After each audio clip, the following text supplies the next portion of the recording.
Sanibona, ngaphambi singene kwivideo namuhla, ngithi angithathe lethuba ngibonge i-support nothando enikhombise lona lingaphezu kokucabanga kwethu. Siyacela niqhubeke nisupporte njalo ngokubuka amavideo ethu, ungakhohlwa ukukhomenta, ushare, ulike. Siyafisa ukuzwa umbono wakho. Sicela ke singene kwivideo namuhla. Kulezi insuku ezedlule sike sancoma umsebenzi owenziwe uDr Nasiphi Moyo lapha eCity of Tshwane.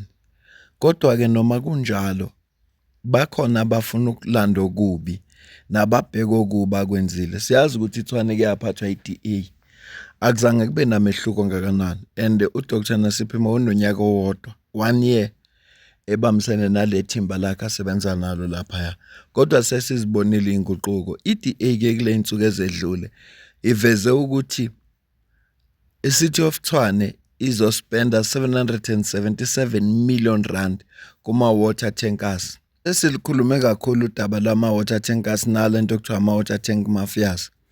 Labantu abasebenzisa ithuba lokuthi wena ungabi namanzi ukuze bona bezokwazi ukukulethela lawo manzi.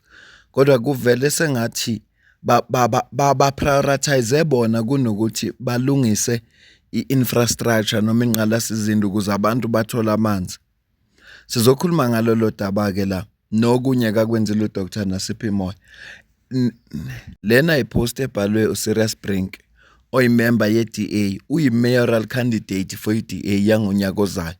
So njengoba ezama ukuveza lezi zinto, uzama ukuveza izinto lezi ezizothi ningamncoma nje uDr Nasiphi Moyo kodwa abuka wenzani ukuze nizokwazi ukuvotela yena. Uthi ke yena, that's what the ANC EFF Action SA coalition in City of Tshwane has spent on water tankers this year. The single biggest line item in Tshwane's water and sanitation department, more than pipe replacement.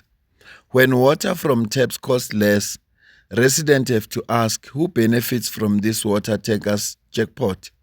Under the DA-led coalition, the spend was 140 million. Under the ANC coalition, it exploded to 777 million. That's a 455% increase. We've launched an investigation into how this happened and why the people of Tshwane are paying more for less water.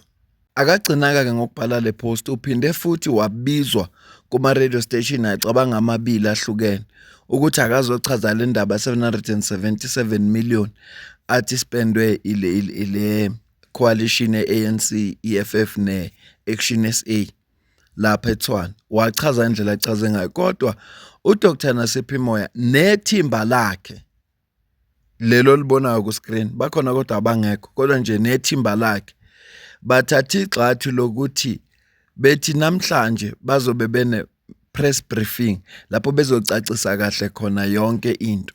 The statement isiphume nge-21 ka-October 2025.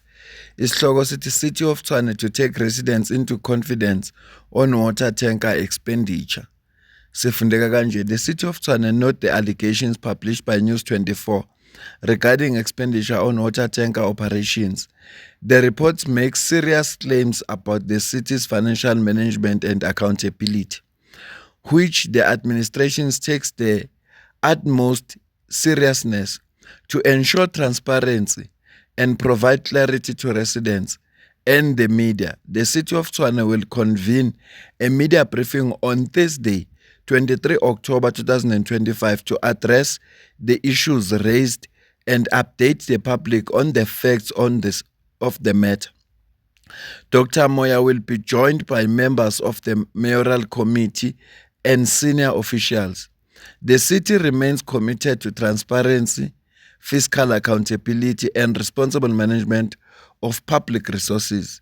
Details of the press briefing izobe ngomhla ka 23 October 2025 ngolwesine ongenza iphutha mina ngathi namhlanje isikhathi ngo10 ekseni ivenue mayoral boardroom. Okay, yona address le yona ke letter le evela ke ku Dr Nasiphi Moyo nethimba lakhe laseTshwane lizokwazi ukuthi bacacise ngale campaign esekuyi campaign eDA ngoba le expenditure sekuyiyona campaign eDA campaign ngayo zonke indawo lezi ukuze zama ukupenda bona ukuthi njengabantu abangenzi kahle asidlulele phambili. Ngesikhathi ayiqala ukwenza lo msebenzi wokuba umeya, uDr Nasiphi Moyo into yokuqala ayenza kwaba ukulanda bonke lama institution akweleta i-City of Tshwane, whether abakweleta ugesi noma abakweleta amanzi, abanye wabacishela ugesi, ngisho ama-businessmen ney'ndawo zikahulumeni ney'ndawo zikamasipala. Wafika ne-initiative enjalo ngoba labo bantu labo bayakwazi ukukoloda imali eningi, bakoloda i-city njenge-City of Tshwane nje bakoloda i-city kodwa bengakhokhi. Umbuzo esizibuza wona ukuthi ngoba ibudget iyaphuma imali iphelelaphi? Wathatha lelo xathu-ke bese ngiyitshethu seyiyekile, hhayi uqale phansi kulokhu kucishe ngisho ama-ofisi e-NPA. Residents of Tshwane this morning have got job cuts to the tune of 7 million rand. Firstly, we went to a site or a facility that is owned by Department of Public Works, where we have switched off or NPA offices. We make the call to national government to please pay us our bills. It's not the first time I make this appeal. It just doesn't make sense that we have to go around switching off for ordinary residents and switching off for national government. So we make that appeal. But these ones here in Karen Park, these ones are serial offenders. Every time we must send our resources for our officials not to do the work they're supposed to be doing, but to come and keep on switching off for people like this. So we are switching off now. They owe us over 2 million rands, and it's just unfair because we know that they are residents and they are tenants here. They are paying them on time, but it's just these reckless developers and the reckless owners of properties that they do not want to do the right thing, which is to pay for our services. So we're just gonna finish the job cuts that I have today, but we have to do this, residents of Tshwane. If we do not collect a revenue, we will not be able to retain our status of a funded budget and will not be able to deliver services to you. So I think you understand and appreciate that this is the work that we need to do. And us as political executive, we must lead from the front. But I truly don't appreciate this kind of behavior from people who are making money, but they don't prioritize paying for their services. Engiyithanda kuDr Nasiphi Moyo ukuthi noma zikhona lezi nkulumo kodwa azuphazamisa umsebenzi wakho ofuneka wenze.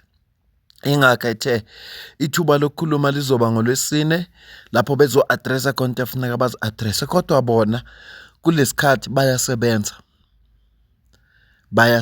Kumanje imagine nje makuthiwa kuyokhatha ugesi kuma-office we-Department of Public Works nakuma-office we-NPA.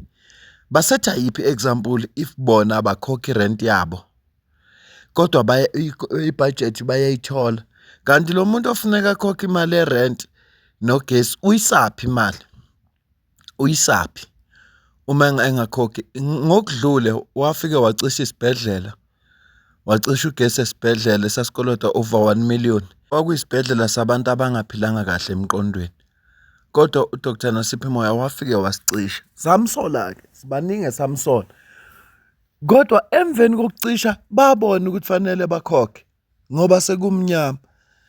Uyazibuza ukuthi shuthi isibhedlela ibudget ayikaze iphume for ukuthi bakhokhele ama-services wabo okungama-rates, amanzi nogesi.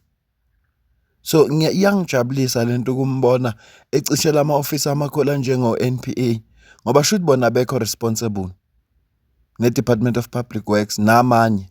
Engifuna nikuqaphele futhi ningathathi izinto ngemizwa kukho kukodwa. Kuyavotwa ngonyaka ozayo. Manje ama-opposition ikakhulukazi njenge-DA ngoba ingaphandle kwe-coalition ifuna ukuveza, izozama ngakho konke okusemandleni ukuthi veza amaphutha alaba abaphethe. Uma-ke nisebenzise lawo maphutha nizozisola. Kungcono ukuhlala nabo laba abanamaphutha kodwa kunezinto ezibalekayo ezinhle abazenzile. Ngifisa mina mase kuzokhethweni kubantu baseTshwane bangabe besabheka into kodwa babuka ukuthi nakho abakwenzile ngonyaka ababaphatha ngawo. Bakwenzile u1, bawenza u2, bawenza u3. Uma singase sibapha ithuba sesingakhala-ke emveni kokubapha ithuba ngoba iTshwane yayiphethwe iDA ayizange ibe nawo umehluko. Abantu azange babe nawo amanzi, angazi ukuthi yini lentsha iDA yethi sizoyenza iyahluleka ukuyenza esikhathini esingaphambilini. So kubantu baseTshwane, votani wisely, ningasebenzisi imizwa. Yonke into ke khona la emhlabeni, uma ufuna ukubona iphutha layo uzolithola. Uma wena kuyonke into eyenzakalayo noma usebudlelwaneni, uma unomuntu othandana naye unga-appreciate okuhle okwenzekayo kodwa uzofuna ukubheka amaphutha, uzobona wona njalo futhi wona azoba maningi.